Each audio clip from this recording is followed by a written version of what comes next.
ma Ibra Faal sidi rijaalullahi abu rijaalullahi sirrullahi Cheikh Ibra Faal yow rekk jëf balaage mboolem kamaal yu mag yi yaa leen jaggi góor mën la jëf ba dab ko loola faat na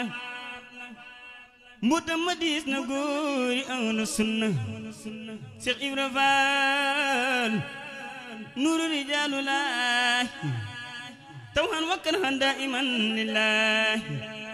Cheikh Ibra Faal kanziyatul ilaahi nuuril hudaa zirru kamaalillaahi